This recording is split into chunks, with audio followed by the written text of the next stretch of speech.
Healing is predicated on the premise that the body, when it has everything that it needs, can do everything that it needs to do to be in excellent health and balance.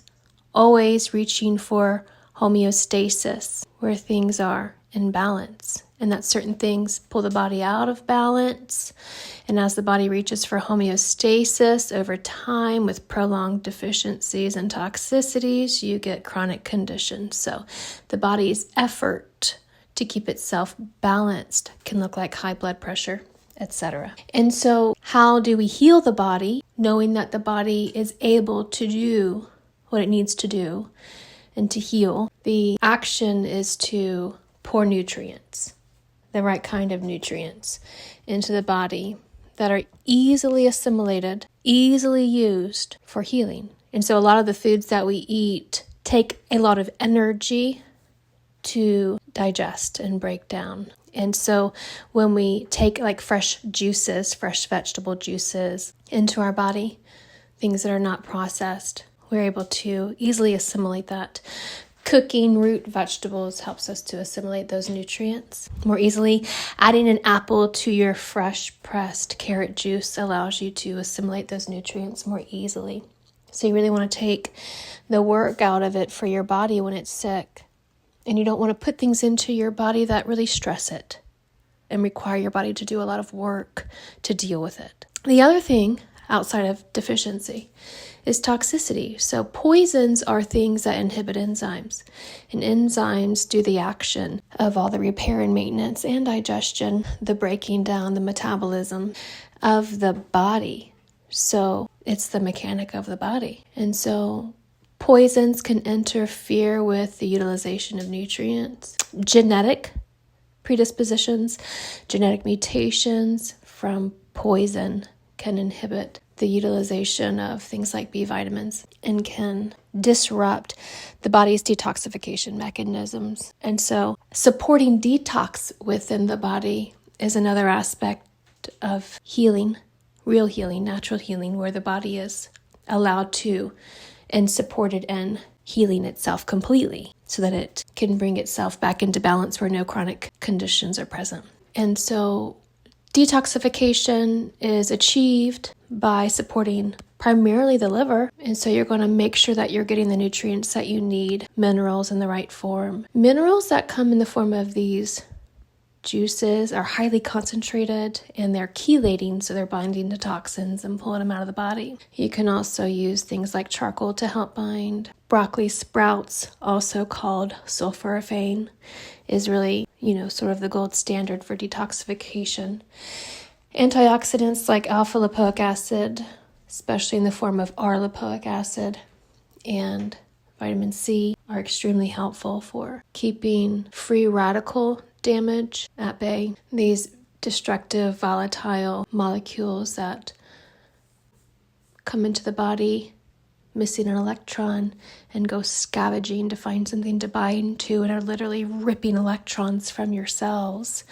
These antioxidants mop all that up, so you don't just have these destroyers wreaking havoc on your system. And antioxidants are any sort of environmental toxins and also electromagnetic toxins. So keeping your phone 3 feet away from you, especially when it's charging, especially while you're sleeping. Keeping your router unplugged when you're not using it, especially at night, so you get a good night's rest where your body has a chance to do all of that important detoxification work at night. When you're healing something terminal or a chronic degenerative condition that threatens your life or really inhibits your quality of life, really lowers the standard of the sort of life, it lowers your functionality in a way that must be addressed.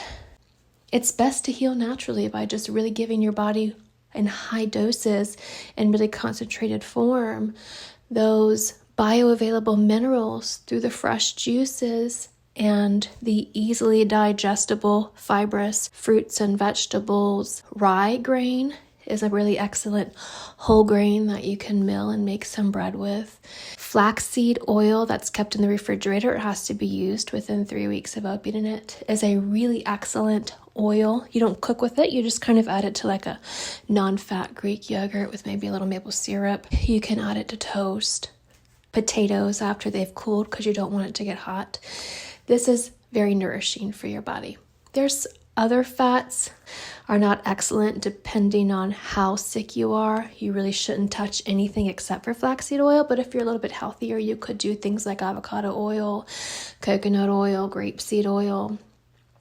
And if you're doing really well, you don't have any really chronic conditions, you could do, grass-fed butter, especially from New Zealand. But giving your body the fats, the minerals that it needs in highly concentrated form, in very pure form, in a form that is bioavailable, easily utilized by the body, and avoiding anything that is hard on your body to digest. And this is why things like Ozempic and tirzepatide and these GLP-1 drugs, they have their benefits for people who are not going to take the natural route, but ultimately they keep you from eating and receiving nutrients, because we have in this culture replaced nutrition with poison. And so their body is going to eat less and consume less, therefore get less things that are harmful to it, but also getting less nutrients. But the body heals through nutrients, so you're exacerbating deficiencies. And by doing that, the body becomes more sick and develops new kinds of problems, which is why doctors will recommend that you take a multivitamin with these drugs if you're able to even utilize the nutrients in the vitamins. A lot of people are too sick to even be able to assimilate the vitamins in multivitamins.